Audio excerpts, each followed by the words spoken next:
Flip It Red, California. This is Ann Elizabeth, and I am one of the moderators here at Flip It Red, where our goal is to flip as many red seats in California as possible. And today we're speaking with Melanie Burkholder. Melanie is running for State Assembly in the 76th District, including Encinitas, Oceanside, Vista, Carlsbad, and Camp Pendleton. Melanie is running against incumbent Democrat Tasha Boemer Harvath, whose record is sleepy at best, as she even doesn't show up for important votes on the floor. So, Melanie, are you ready? Because I have a feeling you are about to be elected. I am as ready as I'm going to get. Let's do it. Okay. So tell us about yourself, about who you are, and why are you running for State Assembly? Well, first of all, thank you so much for allowing me this platform to come on and speak to your almost 34,000 members. It is a wonderful, wonderful thing that you're doing to ask me to come on. I'm honored to be here today. First and foremost, I'm a mom. I am a business owner, a homeowner. My kids attend public school here in Carlsbad, where we live. And honestly, this is a seat that has historically been Republican. I call my opponent the accidental assemblywoman because we did not have a Republican on the ballot in 2018. So you're definitely not going to get elected Republican if you're not on the ballot. I am a former Secret Service agent out of the LA field office, and I always say that I will take the same fight to Sacramento that I took to the streets of LA, and you will not be disappointed in my performance. Currently, I have a PhD in clinical Christian counseling, and I own a private practice here in North County. For mental health practice. So I have a very unique background, a unique perspective, particularly if you think about what is going on in the world today with a global pandemic. We're seeing anxiety, depression, suicide increase. Absolutely. You're going to see abuse and neglect and domestic violence increase because we are living in isolation for the most part, and that is not healthy. They don't call it solitary confinement because it's a reward. It's actually a punishment. Right. And my background with the law enforcement, it makes me very sensitive to the whole movement of defund the police. Yeah. So I have a really different perspective from anybody in State Assembly right now, and I know that the seat is vulnerable, and my opponent is very well aware of that as well. She outspent me 7-1 in the primary, and actually the night of the primary, my race was the most competitive of all races of anyone challenging an incumbent in North County, and she outspent me 7-1. Why? Because she has Sacramento backing her. She's got the labor unions, and she's got the lobbyists, and she's got money from out of the district. Every penny that I've raised has been from within this district, at least within San Diego County and California. Wow. So it's a hard thing to do right now to ask for money. And please forgive me that I'm in my t-shirt because we're going to go knock on doors a little bit later. It's great. It's great. I have all of my volunteers geared out in t-shirts so that they know that, what the purpose is when we're knocking on doors. And we did a little test run last week to see how it was, just 3 of us. And people are so receptive right now to talking about politics again, to getting involved, and realizing, quite frankly, that the Democrats in California have been in charge for 30 years, and it's a one-rule class. We can see that from the legislation that I think you're going to bring up with all of the executive orders from our governor since this shutdown. Yeah, so. Absolutely. Absolutely. So let's talk about that. As you probably heard, yesterday was a huge win for Assemblyman Gallagher and Kevin Kiley with their temporary restraining order on Governor Newsom's executive order for mail-in votes, which, what do you see happening in California beyond the governor's attempt to keep California's votes unfair?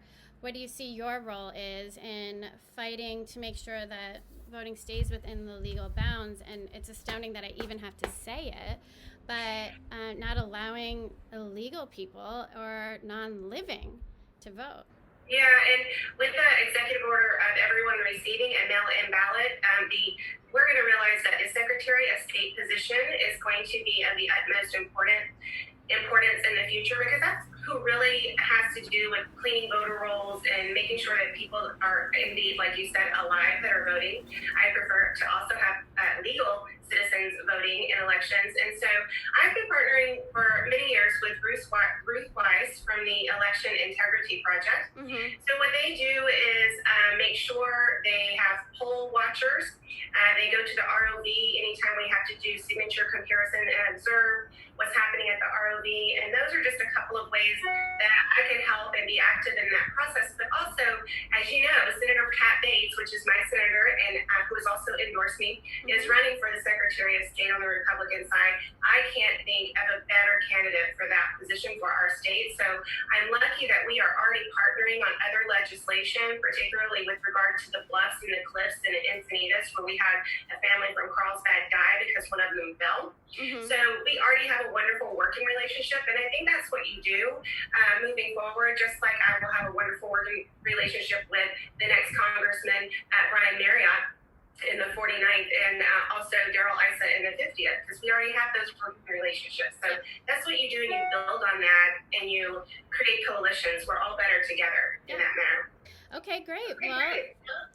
A lot of people are talking about taxes. Flip It Red member Mike Wilhelm wants to know, what do you see happening in your role, with your role in the fight to reduce taxes and stop new taxes from being passed? Which I feel like every time we wake up in the morning, there's a new tax. I mean, well, that's because there is. Yeah. You're not wrong on that.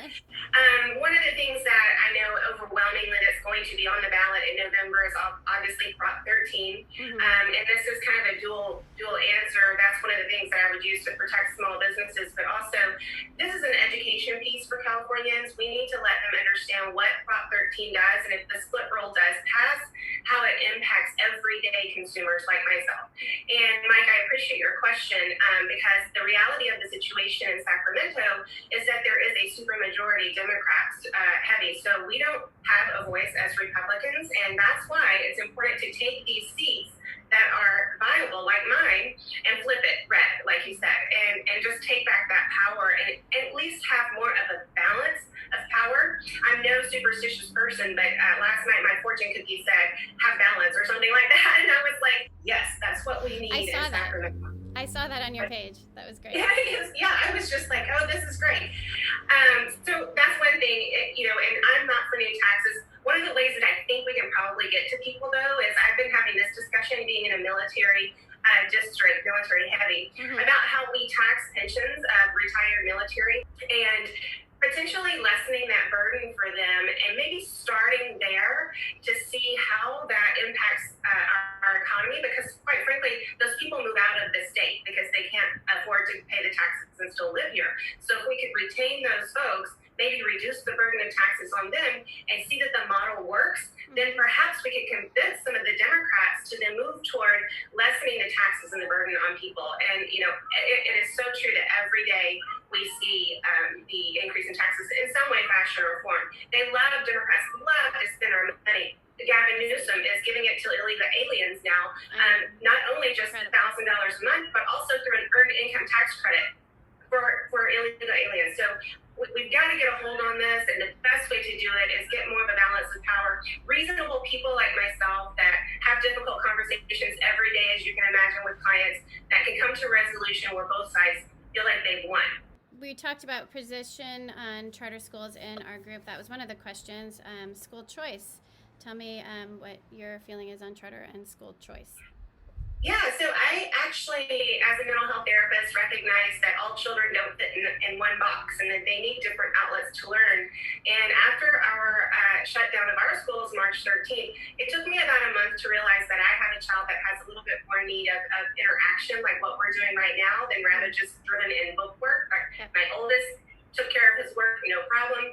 So I actually did withdraw my youngest and put him in a charter school, and he doesn't even get out until the 19th, actually. So he's still I just appreciate that, and I appreciate recognizing that people learn in different ways. So thank you for that question as well. Yeah, absolutely. And then just piggybacking off of that, because vaccines is a big issue with schools. So just tell our community, I know this is important for a lot of people, what is your position on vaccines, mandatory vaccines? Yeah, so AB 276 is a disastrous bill. I actually hosted a roundtable many months ago with Moms for Medical Freedom, which is where I fall on this issue. And I think it's an entire overreach of government to have them step in between me and my child and my healthcare provider to determine what's best for us as a family, and also the unintended consequences of something like AB 276. There was a mom sitting in my roundtable who is a single mother who had a child that had the DTaP vaccination, had a reaction to it, and now she can't send the child back to school because she cannot vaccinate, and she's a full-time mom and she works full-time. How is that child going to get educated? He's got special needs. She can't move out of the state because her ex-husband won't allow it. So, I mean, she's really this is a real person we're talking about. It is. It is real people. I know that personally. My son had a vaccination injury, and so did my sister.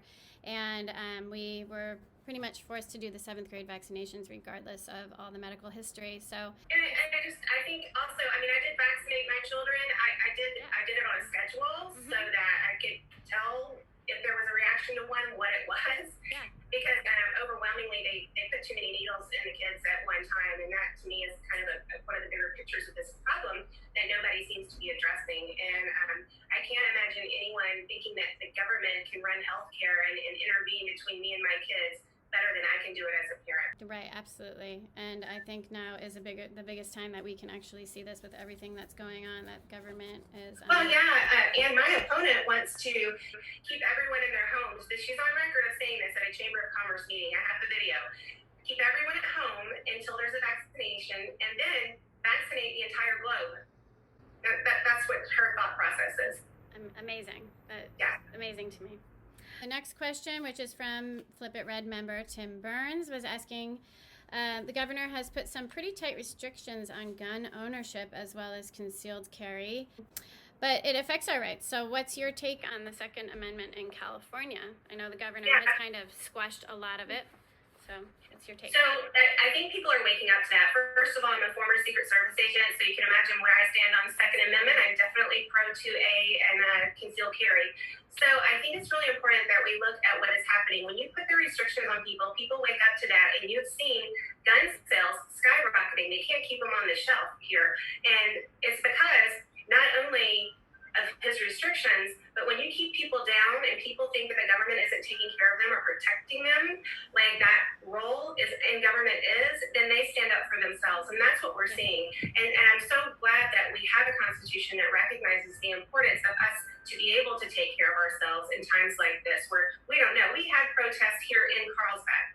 So it's not just a microcosm of Seattle or Minneapolis. It's happening all over the place. And I understand the plight of these protesters, particularly the ones that we had in Carlsbad. They were millennials that just wanted to get their word out to defund the police and fund social programs. But after having an hour-long conversation with them, I realized we both want the same thing. We want to fix homelessness. It's just about how we go about it to do it. And so that's where we need to work together. And I ended up getting and exchanging a number, and I've been in contact with them so that we can come on to the same page and get this problem fixed appropriately. And I'll tell you one of the things that I'm worried about with regard to defunding the police and creating all of the different social programs is that they're suggesting, for example, that a social worker, this is just one option, nothing's in place yet, that a social worker go along on cases of, for example, domestic violence, which we know in law enforcement is the most dangerous call to respond to. And when you have a social worker there who's probably not armed, my concern would be that there would be something that would distract the cops that were armed that are responding to the call. Okay. So they may be having to protect the social worker and then lose track of what's happening in the home. And, I mean, there's a whole bunch of implications to that. And again, that's where my background in mental health and law enforcement really play a crucial role in these decision-making processes, which I think should be at the local level. We talked about AB 5. That is one that we definitely want to discuss with you, AB 5. Yeah, you can see my opinion of AB 5 over my shoulder here. Yeah, I mean, it's a disastrous law. Again, I have a pretty robust letter writing campaign that I'm working with my political director continuously pushing back on this AB 5. And, you know, we do have some real advocates among Kevin Kiley and Gallagher and others in the assembly that recognize that this law has so many flaws that really the only way to fix it is to repeal it. And I wish wish Gavin Newsom would take his little executive pen and suspend it right now, particularly when independent contractors could be working from home. And what's most egregious about this is I think that the idea that California hired something like 500 people through the EDD, independent contractors from out of state, to then audit small businesses. Because why? They think that they don't pay their fair share. They want to reclassify workers and tell them, how far does this go? So when we're born, do they then say, okay, you look like a widget maker. You're going to go into the widget maker basket. And you look like a light maker. And it's an overreach, and it's ridiculous. And they're being treated like common criminals, these folks. And they're decent and they're good people. I've posted many of them on my town halls live on Facebook on Thursdays at 3 p.m. because their stories need to be told, and we need to be sensitive to that. So it's egregious. In the very least, you should suspend it immediately and allow these people to work. So many people are hurting, and to hire independent contractors from outside of the state of California to then audit these people affected by AB 5, it is reprehensible. It is. It absolutely is. And then I'm going to piggyback off of that because one of our members, actually Susan O'Connor, who runs Flip It Red, was talking about, she has actually asked a lot of these questions. She's wonderful. But so many of these small businesses are already affected by the virus. So some priorities for small businesses. Yeah, and I know some in Carlsbad that are, lifelong members of residents of Carlsbad, but also business owners that are not opening that I frequent. Places that my family and I have gone to for years, and it is heartbreaking to see someone, a grown man in his 60s, stand across from you with tears in his eyes saying, I'm not going to be able to reopen my business. It is just, I was in tears, obviously. But for the small business question, thank you, Susan, for that. And thank you for coordinating this Zoom meeting, too, with Ann. I really appreciate it. Prop 13, obviously, the split roll tax. So if people aren't familiar with the impact on that, what they're asking is for these businesses to be reassessed, their taxes to be reassessed at the current tax rate. And that increases taxes, obviously. So an increase in tax on a business, say you are a restaurant owner and you rent from a large complex, well, that increase in their taxes is going to increase your rent, and then your rental increase is going to increase the cost of the pizza, say. So that increases the cost to the consumer. So it is a horrible idea to get rid of Prop 13. And if they do it for businesses, they'll come after our home as well. And that's one way that we can all tell our friends and family about that and what the impact of removing those protections will do. With regard to small business practices in California, I can tell you what it was like to set up my business as a mental health therapist who sees one, maybe two people per hour. Per the business code, I am required to have 10 parking spaces and, of course, ADA access. But regardless of what I'm doing as a practicing therapist, I'm not seeing 10 people at one time. I'm still required. So this is an example of the negatively driven business practices in California that make people not want to do business here. So I'm more of a common sense person. I would look at what are the needs and then base my decision making on the needs of people in North County. So just a couple of ways. And then I go back to the EDD thing. I think it's just kind of kicking you when you're down to be, negatively impacted by AB 5 and now under audit. So just too many rules and regulations that California has put on its people. How are we supposed to be successful? And I agree, Ann, and I think that we really function better if government stays out of our way. Just stay in your lane, government, keep us safe, and public safety is really important. And I differ so drastically from my opponent with regard to public safety. I don't know if you know about Prop 47 and 57, but she was it's decriminalizing criminal behavior, and she was definitely for those things, and I couldn't be more different than that. We had a question quickly about the high-speed rail, yes or no? Yeah, no, on the high-speed rail. It's an egregious abuse of our tax dollars, in my opinion, and it also doesn't make sense for the future. My kids and I, when we're driving around town, we're always counting the people that are on the public transportation. It's literally no more than 4 people ever. On these giant buses, they're taking people places. So it just doesn't make sense. And, there were so many things. This governor just a couple of weeks ago was talking about cutting funding to police and fire and teachers and still maintaining the high-speed rail trail funding. How can you possibly do that? And now we have protests everywhere. Well, we need the police protection. We need that. Yes. Citizens need to feel safe in their own space. Absolutely. And a high-speed rail is not going to get us there. Well, I appreciate all of your time and everything. Is there anything else that you would like to add? Any other things that you want our members to know? Well, my website is MelanieForAssembly.com. That's Melanie, MELANIEFOR, assembly.com. I know that these are difficult times for many people, but if anybody on your page can chip into my campaign like $5, It would make a world of difference for me, because I need to get my message out. I want to send out an entire mail piece on just AB 5 repeal. That's it, just that mail piece to the voter. As you said, 465,000 potential voters in our districts. And this race is winnable. We have about 1/3 Democrat, 1/3 Republican, and 1/3 no party preference voters here in North County in my district. And we know, based on other election results, that the no party preference people tend to lean to the right and conservative in their votes. So it's been historically Republican. We can take it back again, but I do need the financial support, and $5 isn't that much, and just forego your latte. I was going to say that. That was what I was going to say. Well, Starbucks is opening up again. So they're open for business now. Yeah, it is. It's literally skip your latte for the day, because our livelihood is more important. I mean, it's important to support our candidates, because we know that we don't have Hollywood backing us. That's right. That's right. And I mean, like I said, the people that are supporting me, they're so passionate about this race because they know what's happening in California. 30 years of Democrat rule is not going to work for us anymore. We've got to stand up. We've got to take this state back. We've got to right this ship and make California golden again. And I think that's what we need to do, and we can do it. Well, I appreciate all of your time and everything. Is there anything else that you would like to add? Well, thanks for asking that question. It is nothing but gearing up, and we have been so busy even during the shutdown. Every Monday, Wednesday, and Friday, I offer my mental health tips on Instagram. It's at 3 p.m. Check-in is what we're calling it.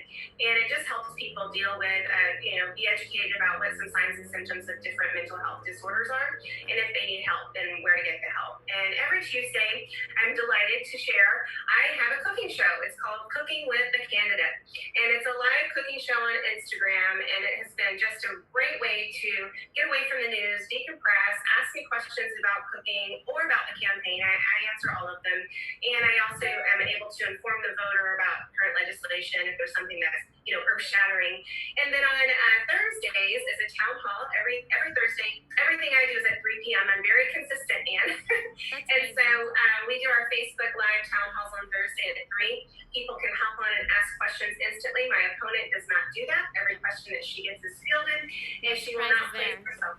What's that? No surprises there.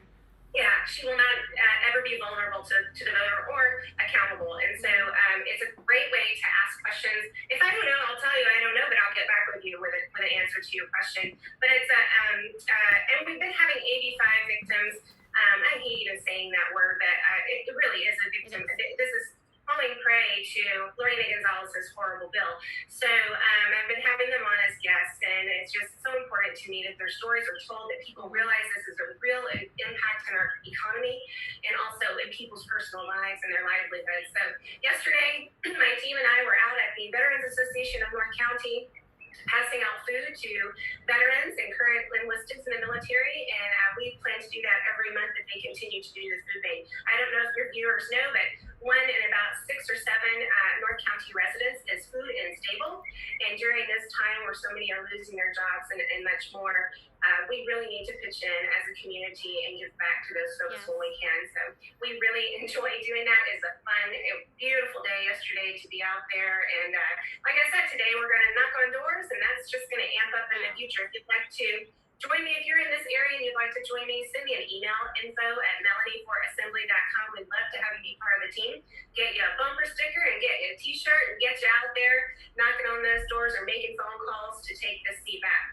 So I appreciate that for allowing me to give you a little update on what we're doing. We're busy. We can do it. It just takes a little bit of time, a little bit of energy, and a little bit of money, and I've got I'm so ready to go. I'm so ready to do this. And return common sense in Sacramento. What a novel idea. All strong candidate for the 76th District Assembly.